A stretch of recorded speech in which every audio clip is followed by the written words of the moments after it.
Hey everybody, welcome back to 80 Days. We need a miracle. It is day 73. We have boarded the Dark Queen, a steamship going down the Mississippi towards New Orleans. A twin-decked 6-boiler sternwheeler bound for New Orleans. Basically, we've got 7 days to get to London, and I don't know if we even have enough money to get a ship to get us to get to London, let alone a ship that would be fast enough.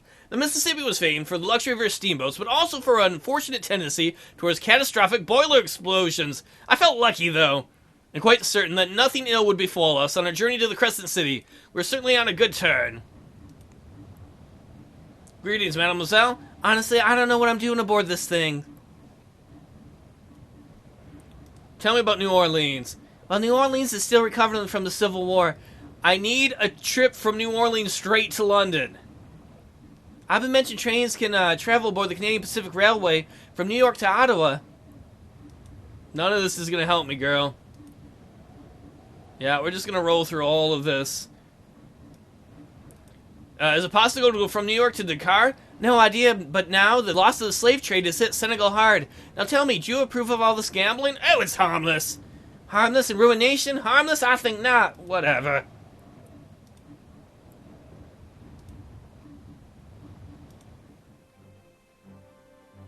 We learned about some new routes that really are not going to help us.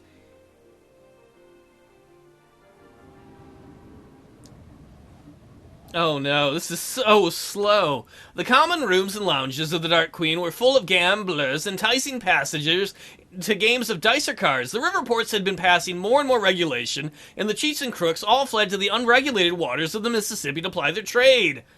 A shameful business, and one Monsieur Fogg disapproved of thoroughly. Cousining a man was the same as stealing from him. I don't know, we might need a gamble. Maybe we can get some free money? Oh man. Come on, hurry up! Get the stamp ship moving. Captain Latour was clearly quite cozy with the gamblers, and had something of their attitude himself. I'll wager I can get us to New Orleans in 3 days rather than 4, he shouted to the room at large. Who will take the wager? We could use, it'd be a risky, we could use an extra day, and the captain seemed quite sure of himself. I'll risk £100 on it, if it means we go faster. The captain whooped before lopping off the engine room. Watch and learn, my friends. You'll see record made today. Yeah, man, fast as you can. Get us down to New Orleans. Captain Latour ordered the Calliope to play a tune as he mustered the crew and gave them the order to push the engines to their maximum limit. The coal shovelers scowled at the extra work involved, but the captain ignored them magnanimously. The Dark Queen's crew seemed competent enough, but as the boilers whistled and screamed, the ship began to make ominous keening noises. I'm going to offer to help shovel coal, and stripped off to my shirt sleeves. Keep shoveling! Captain Latour shouted, tapping the dials and muttering orders. He squeezed more oil into the engine crank. We'll be in New Orleans by sundown, which was when something began to make a screaming noise. I turned about looking astern, seeing smoke issuing from a crack in the metal, and then it was too late. The rear boiler exploded. The entire ship seemed to shudder and convulse as the sailors screamed and wept and burned. It was hell, in the literal rather than metaphysical sense, and I was right in it. We did not reach New Orleans that day, and I wondered if we ever would. Monsieur Fogg is mad at me about that. Look, dude, I'm trying my best. We are almost out of time. None of the sailors died yesterday, though some no doubt wished they had. A much chastened Captain Latour moored the ship and organized boats to take them to doctors ashore. Monsieur Fogg and I were unharmed, at least physically, but there was no music or laughter on the Dark Queen's deck, and... do I get my money? My 100? I don't think there will be for any time. It was day 76. We'd barely 100 hours remaining to return home. Did I win my wager? Come on, get your shit to New Orleans. The Dark Queen continued her journey down the Mississippi, though at a crawling pace. Captain Latour ordered only 2 of the 5 remaining boilers fired, and had offered to double pay to the stokers to induce them. What a waste this is, I said disgustingly to Monsieur Fogg. My master regarded me thoughtfully. Captain Latour took a gamble, and this time he lost, that is all. But you're a gambling man, I said, thinking of the screams of sailors. I realized as much as the very first day you took me to your service. What's the difference? There is none, Monsieur Fogg said calmly after a moment's consideration. I have merely a better calculation of the odds. We're not going to make it. We docked at New Orleans when the sun was low in the sky, glinting over the brackish water of the river and bathing the French and Spanish colonial villas of the city in the soft yellow light. Captain Latour came to see us off. Bent backed and almost grayish, he handed me my winnings of £100. Oh, I think this wager has taught me caution, he said shakily. Be wary of New Orleans. She's a city a man can abandon himself in. I'm taking his damn money, we need it. It was a paltry sum, but perhaps it would help him learn his lesson. Well, that's not going to help us. We need a direct ride out of New Orleans.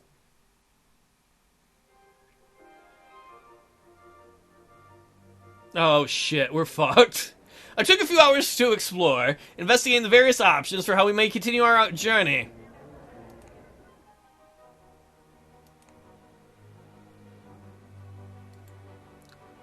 There's no way. Even if we go to New York or Port-au-Prince, what if we go to the market? There's a trombone. It's worth a lot of money in New York. Might as well get it. We're not going to Chicago.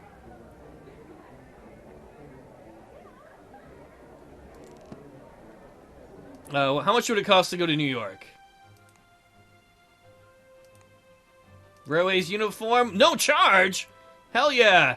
The game is probably going to end on day 80 though. Alright, so we might as well go to the hotel for the night. I met Death in a smoke-wreathed, red-lit bar in New Orleans as the jazz band struck up another tune. He offered to buy me a bourbon. Holy mother of heaven, I blasphemed succinctly as some of the other patrons snickered. Death pulled off his mask to reveal handsome, café au lait features and dark green eyes, and extended a skeletal hand to me. Hey, a fine costume, my friend. Merci, mon cher. I am Death at our neighborhood Mardi Gras, and I'm practicing my role. He took my proffered hand and brought the back of it to his lips for a gallant kiss. I'm not going to be your boyfriend. He flicked me a rather unmistakable look under his dark lashes. I pretended not to see it, or the sensuous tilt to his mouth. He laughed. You must call me Octave, mon cher. I am passport out. I dipped my head slightly. An appellation as well as a burden. I gotta change this guy's voice. Then I will choose another for you, he decided with a slanted grin. A special name for you and me tonight, Laurent. You look a bit like a Laurent. Was Laurent better than Jean? Oh, well, it was too late to argue the matter. Octave told me he was a free person of color now. I was aghast to realize he'd been a slave before the Civil War, and indeed still worked as a servant for the very same family. Such a story is too horrible to hear, I told him. I cannot bear it, please. Oh, I didn't mean it like that. I meant to, sympathize. Then your life has been an easy one, eh? His eyes flashed in anger. I was the first to join the Louisiana Native Guards Regiment after New Orleans was captured by the Union. I still wake up some mornings not sure if I'm alive or dead. I am sorry, I said softly, reaching out for his shoulder. Octave wiped the anger from his expression with the ease of long practice and smiled with a slow, dazzling smile. You look sad, mon cher. What a fool am I to confess these things to you, when I would much rather see you smile. A confession can be cathartic, my friend. Oh, mon cher. His smile turned wicked. Would you absolve me if I confessed my sins? You are incorrigible, mon cher. You must leave a trail of broken hearts behind you. Oh, you are toying with me, mon cher. He laughed dramatically. I am utterly in your thrall. An intriguing notion to have death in my thrall. Alas, the hour had grown late, and we had to part. Octave walked me upriver to the border of the garden district. Man, it's been a long time since I've been to the garden district, where Monsieur Fogg had taken lodgings amongst the American parvenus. The moon shone down on the Mississippi, and Octave leaned towards me, and I turned my face away. I'm sorry, bro. I'm not into it. I like ladies. I feel bad. I just rejected this poor guy. He stepped back with a low chuckle. Oh, mon cher, he said, stroking my cheek just once before letting his hand drop. Thank you for a remarkable evening. Think of me when you think of New Orleans. No, I'm gonna think of my master yelling the fuck at me, because we gotta go.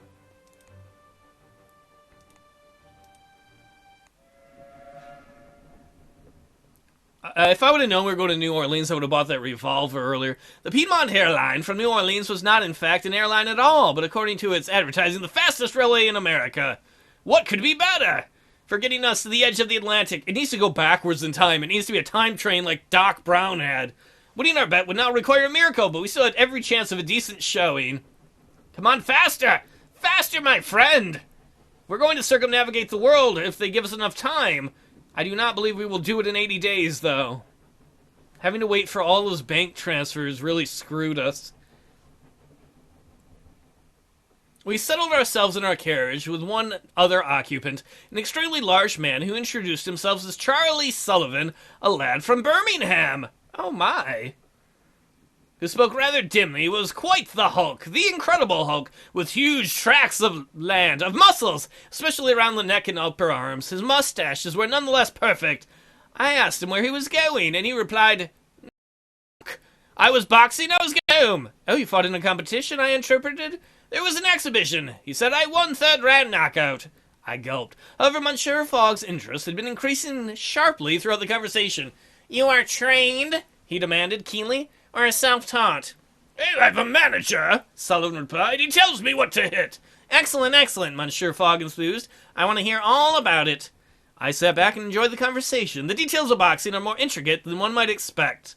And hearing the business of cut and thrust in the lady parts delivered in Sullivan's so-so English tones was quite informative.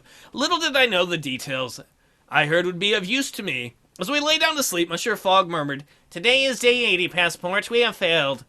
Do not lose heart. I mean, indeed. This changes nothing, however, he added. We must still return home as fast as possible. We are going to try. Day 80, Passport. I'm sorry we didn't make it on 80 days. We're getting to New York, though. Maybe we'll do it within 90. You'll probably lose your bet. But now that we learned how to box, just beat the shit out of the guy you bet with, right? I wish we would have had more time to sit and enjoy North America. That, Mr. Sullivan, will, I think, go very far indeed, Monsieur Fogg opined as I brought him the kippers from the dining car. Oh, is that so? Oh, yes, his description of the transfer of weight from foot to foot was very well understood indeed. Oh, are you a boxer, monsieur? I saw shutters of his conversation beginning to come down. I went to school, yes? Boxing school? He blinked at me. I think France a very curious country at time. He attacked his kippers with some gusto. You should fight him, he said. Wait, did he say that to me? You should fight him, he said. Are you kidding me? I laughed at my master joke. Fogg is a jerk. Like, this other guy's like a professional boxer, and he's like, hey, valet, go get your shit kicked in. But Monsieur Fogg, as ever, was not joking. He looked at me with some surprise. Is something the matter? Forgive me. It sounded like you thought I should fight Monsieur Sullivan. Indeed. He forked over another forkful. You need to be alarmed. I can teach you to box. Oh, man. Why don't you fight him yourself? He looked most uncomfortable at the suggestion. I think no, Passport out. It is a young man's game. I rolled back my sleeves. I'm sure you can, monsieur, I replied. And I'm a quick learner. My boss is a jerk. I'm gonna get hit so hard I'm gonna poop myself, I bet. Or at least I thought somewhat confident in nature. Excellent! Monsieur Fogg put down his paper. I have arranged for space in the guard's caravan. Or in the guard's van. Come along. When had he done this? I don't know. I merely followed, and there was Sullivan stripped to the waist doing his warm-up exercise. Oh, Pisporto, he greeted me through a thick leather mouthguard. Oh my god. Sullivan, I declared meadily, as I removed my own shirt and tried to listen as my master provided some pointers, and then the fight began. Sullivan was a tough opponent, and if he chose to swing hard, he would brain me unless I defended myself. But he would not be able to slug on every swing. I would have to pick my moments to attack. I began with, I'm going to keep my guard up. Fogg's demonstration from across the car. Just as Sullivan punched hard, the blow landed against my defense. I shook it off as best as I could. A small crowd had gathered to watch the fight, and they murmured with excitement. Strength and stamina are different, Monsieur Fogg called to me from the side. Your strength will come back if you swing lightly, but your stamina, once gone, will never leave you out cold. I nodded to show I'd heard. So I will jab. I jabbed a quick, decisive move. While Sullivan made a quick jab, I overpowered him, landing a sting. We were both still and lively, although he was faring a little better than me. Watch it. The next swing may be harder. My master called. I'm going to bring out my defenses. Rope-a-dope. Muhammad Ali! Where am I? Protecting my face. Sullivan lifted his defenses. We circled each other nervously. Neither of us was badly worn, though he was looking better than me. He will regain some muster from that block, my master shouted, so be warned. Sullivan's weight moved back. He's making a swing. He shouted, then I kept my guard up again, once more protecting my face, just as Sullivan punched hard. I caught the punch neatly. We were both still energetic, although he was faring a little better than me. I rather heard than saw the money changing hands. Spectators were betting on me? I saw Sullivan's shoulder move back. He's making a block, Fogg murmured, so don't swing too hard. Now it's my turn to jab, a quick, decisive move, while Sullivan snapped his arms to block. I knocked him back a little bit. We were both still and energetic. I thought he was looking better than me. I saw him shift to his tiptoes. I'm going to throw a heavy punch. Putting all my weight behind my blow, Sullivan punched hard. I burst through his attack, knocking him back across the carriage. An excellent hit, Monsieur Fogg declared. A little blood leaked from his lip. I could hardly believe it. I was winning. Sullivan was almost ready to drop. You won't be able to swing like that again, my master shouted. Next, I'm going to jab. Next, I jabbed. A quick, decisive move. Just as Sullivan delivered a stinging punch, I got my blow and landing a sting. Sullivan span around and fell backwards on the floor of the van. Defeated! Generous hands scooped me up in the air. Excellent! Monsieur Fogg beamed, displaying a violent burst of character. Most impressive! Sullivan was rubbing the side of his head and cursing in a version of English I did not recognize. I'm going to shake his hand. As he was carried to a compartment to lie down, I believe this makes you lightweight champion of North America, Monsieur Fogg remarked to me. Wow, maybe it's a good thing we didn't make it around the world in 80 days. I'm a champ, everybody! More to the point, we won a little from the wager. 2,000? Holy crap. And relations have gone up with Fogg, and now I'm stylish, which you wouldn't think when you got your face smashed in. Our finances are looking a little better. You may need to curb your fashionable tastes. I awoke still smarting from my boxing match with Sullivan, and my master most generously decided he would fetch breakfast. Oh, you were most kind, monsieur. Indeed, he replied. We cannot have you dropping the tray. He returned with black coffee and well-buttered toast. A most considerate choice to bring a Frenchman, or at least so I thought, until he began to eat the toast and drank the coffee in a slurp? So you mean he brought his own breakfast? We arrived in New York later that day. I struggled to lift the cases with my tired arms, and we staggered off the train. Well, I am disappointed to say we did not make it around the world in 80 days, but I am glad to say that we were victorious as the lightweight champion of North America. Next episode, I thought this was going to be the last episode because I thought it ended at 80 days, having never played it. Thank God we still have enough time to hopefully hop a steamer to England, and hopefully we have enough money for passage with the $2,000 we won in the fight. Thanks for watching, everybody, and I'll see you all next time.